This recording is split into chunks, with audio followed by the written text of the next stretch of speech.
താലി eternal wedding collections by Chungath jewellery. ഇതെല്ലാം എന്റെ കല്യാണത്തിന് വാങ്ങിയതാ. വാവ്, ഇതെവിടുന്നാ? MV Chacko golden diamonds Angamaly.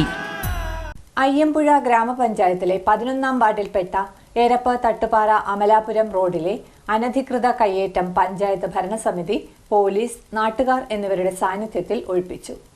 Aluva മുൻസിഫ് കോടതിയിലെ കേസുകൾ തീർപ്പാക്കിയതിനെ തുടർന്നാണ് കഴിഞ്ഞ 10 വർഷമായി നിലനിന്നിരുന്ന തർക്കത്തിന് പരിഹാരമായി പഞ്ചായത്ത് നടപടിയുമായി മുന്നോട്ടു പോയത്. അയ്യമ്പുഴ ഗ്രാമപഞ്ചായത്തിലെ 11-ാം വാർഡിൽപ്പെട്ട ഏരപ്പ് തട്ടുപാറ അമലാപുരം റോഡിലെ 10 വർഷത്തോളമായി നിലനിന്നിരുന്ന അനധികൃത കയ്യേറ്റം പഞ്ചായത്ത് ഭരണസമിതി, പോലീസ്, നാട്ടുകാർ എന്നിവരുടെ സാന്നിധ്യത്തിൽ പൂർണ്ണമായി ഒഴിപ്പിച്ചു. തീർത്ഥാടകരും നാട്ടുകാരും തട്ടുപാറ സെന്റ് തോമസ് ചർച്ച് റോഡിലേക്ക് പ്രവേശിക്കാൻ ഉപയോഗിച്ചിരുന്ന പ്രധാന വഴിയാണിത്. ഇവിടെ സ്വകാര്യ ക്വാറി ഉടമകൾ റോഡിലേക്ക് പാറക്കല്ലുകൾ നിരത്തിയും കോൺക്രീറ്റ് മതിൽ നിർമ്മിച്ചും ഗതാഗത തടസ്സം സൃഷ്ടിക്കുകയായിരുന്നു. കയ്യേറ്റം ഒഴിപ്പിക്കുന്നതിന് തലേദിവസം ടിപ്പർ ലോറികൾ പാർക്ക് ചെയ്ത് തടസ്സം സൃഷ്ടിക്കാൻ ശ്രമം നടന്നിരുന്നെങ്കിലും പഞ്ചായത്ത് അധികൃതരും പോലീസും ചേർന്ന് അത് പരാജയപ്പെടുത്തിയിരുന്നു. തുടർന്ന് പഞ്ചായത്ത് സെക്രട്ടറി മുൻകൂർ നോട്ടീസ് നൽകിയ പ്രകാരം കഴിഞ്ഞ ദിവസം കയ്യേറ്റങ്ങൾ പൂർണ്ണമായി പൊളിച്ചു നീക്കുകയായിരുന്നു. വർഷത്തിലധികം പഴക്കമുള്ള തട്ടുപാറ സെന്റ് തോമസ് ചർച്ചിലോട്ട്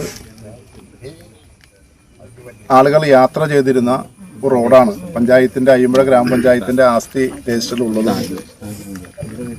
ഈ റോഡിന്റെ തുടക്കം പഞ്ചായത്തിൽ നിന്നും തുക അനുവദിച്ച് 2013-14 സാമ്പത്തിക വർഷം മെറ്റലിംഗ് ചെയ്തിട്ടുള്ളതുമാണ്. ഈ റോഡാണ് ക്വാറി നടത്തുന്നതിലേക്കുള്ള ആവശ്യത്തിലേക്ക് വേണ്ടി കിഴക്കമ്പലം സ്വദേശിയായ ജോർജ് ആന്റണി കുരിക്കൽ അനധികൃതമായിട്ട് ഈ റോഡ് കോൺക്രീറ്റ് മതിൽ ചെയ്ത് തടസ്സപ്പെടുത്തുകയും ഈ റോഡിലൂടെ ഗതാഗതം തടസ്സപ്പെടുത്തുകയും ചെയ്തിരിക്കുകയായിരുന്നു. കഴിഞ്ഞ ഏപ്രിൽ 16-ാം തീയതി പഞ്ചായത്ത് സെക്രട്ടറിക്ക് വീണ്ടും പരാതി വെച്ച് പഞ്ചായത്ത് കമ്മിറ്റി ഒന്നടങ്കം പഞ്ചായത്ത് രാജ് ആക്ട് അനുസരിച്ചുള്ള നിയമ നടപടികൾ എതിർകക്ഷിക്ക് നോട്ടീസ് നൽകി അതിന്റെ നടപടിക്രമങ്ങളെല്ലാം പൂർത്തീകരിച്ചിട്ടാണ് ഇന്ന് ഈ റോഡ് വീണ്ടും ഗതാഗതത്തിനായിട്ട് തുറന്ന് കൊടുക്കുന്നത്. അവരുടെ റോഡാണെന്നും പറഞ്ഞ് അടച്ചു കെട്ടിയത്. അതിനെതിരെ നമ്മൾ പഞ്ചായത്ത് കമ്മിറ്റി അതിശക്തമായിട്ടുള്ള കോടതിയിൽ ഇത് നടപടികളായിട്ട് പോയതിൻ്റെ ഭാഗമായിട്ടാണ് അവർക്ക് ഒരു രേഖകളും പഞ്ചായത്തിന് അനുകൂലമല്ലാത്ത രീതിയിൽ ഹാജരാക്കാൻ അവർക്ക് പറ്റിയില്ല. അതായത് ജിക്ക് അനുകൂലമായിട്ട് ഒരു പേപ്പർ പോലും അവർക്ക് കോടതിയിൽ ഹാജരാക്കാൻ കഴിഞ്ഞില്ല.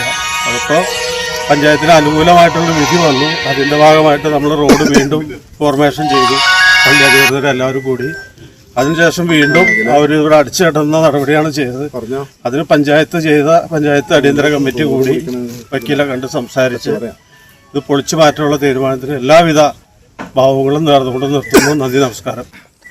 അയ്യമ്പുഴ ഗ്രാമപഞ്ചായത്തിൻ്റെ ആസ്തി രജിസ്റ്ററിൽ അമലാപുരം എരപ്പ് ഭാഗത്തേക്ക് തട്ടുപാറ പള്ളിയിൽ അവസാനിക്കുന്ന ഈ റോഡിൻ്റെ ആസ്തി രജിസ്റ്ററിൽ 2 കിലോമീറ്ററുള്ള റോഡിൻ്റെ 250 മീറ്റർ ഭാഗം മുൻകാലത്ത് ആലുവ മുനിസിപ്പൽ കോടതിയിൽ കേസ് നിലനിൽക്കുന്നുണ്ടായിരുന്നു. എന്നാൽ ഈ കേസ് നിലനിൽക്കാത്ത സാഹചര്യത്തിലും ഈ 2026 നിയമസഭാ ഇലക്ഷൻ്റെ ആ കാലയളവിൽ ഈ റോഡിൽ നടത്തിയ അനധികൃത നടപടികൾ പൊളിച്ചു നീക്കാനായിട്ട് പഞ്ചായത്ത് ഭരണസമിതി, നമ്മുടെ ഗ്രാമപഞ്ചായത്തിൻ്റെ ഭരണസമിതി ഐക്യകണ്ഠേന തീരുമാനമെടുത്തതിനെ തുടർന്നാണ് നമ്മൾ ഇന്നിവിടെ ഈ അനധികൃത കയ്യേറ്റ ഒഴിപ്പിക്കൽ നടപടികളുമായിട്ട് മുന്നോട്ട് പോകുന്നത്. പഞ്ചായത്തിൻ്റെ ആസ്തി സംരക്ഷിക്കുന്നത് സംബന്ധിച്ച് നമ്മുടെ ഗ്രാമപഞ്ചായത്തിലെ ഭരണസമിതി ഐക്യകണ്ഠേനയാണ് മുന്നോട്ട് പോകുന്നത്. പഞ്ചായത്ത് ഭരണസമിതിയുടെ നിർലോഭമായ പിന്തുണയുള്ളതുകൊണ്ടാണ് ഇന്ന് നമുക്ക് ഈ അവസരത്തിൽ ഇവിടെ നടത്താൻ സാധിക്കും. ഇതിൽ സഹകരിച്ച എല്ലാവരും ഇവിടെ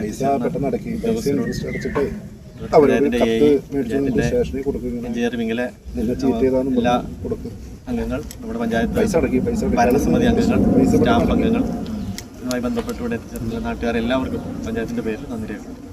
panchayat president Reji Varghese, vice president NG Sivanandan, മറ്റ് സ്റ്റാൻഡിംഗ് കമ്മിറ്റി ചെയർമാൻമാർ, വാർഡ് മെമ്പർമാർ, ഉദ്യോഗസ്ഥർ, അയ്യമ്പുഴ പോലീസ് അധികൃതർ എന്നിവരുടെ നേരിട്ടുള്ള നേതൃത്വത്തിലാണ് ഒഴിപ്പിക്കൽ നടപടികൾ പൂർത്തിയാക്കിയത്.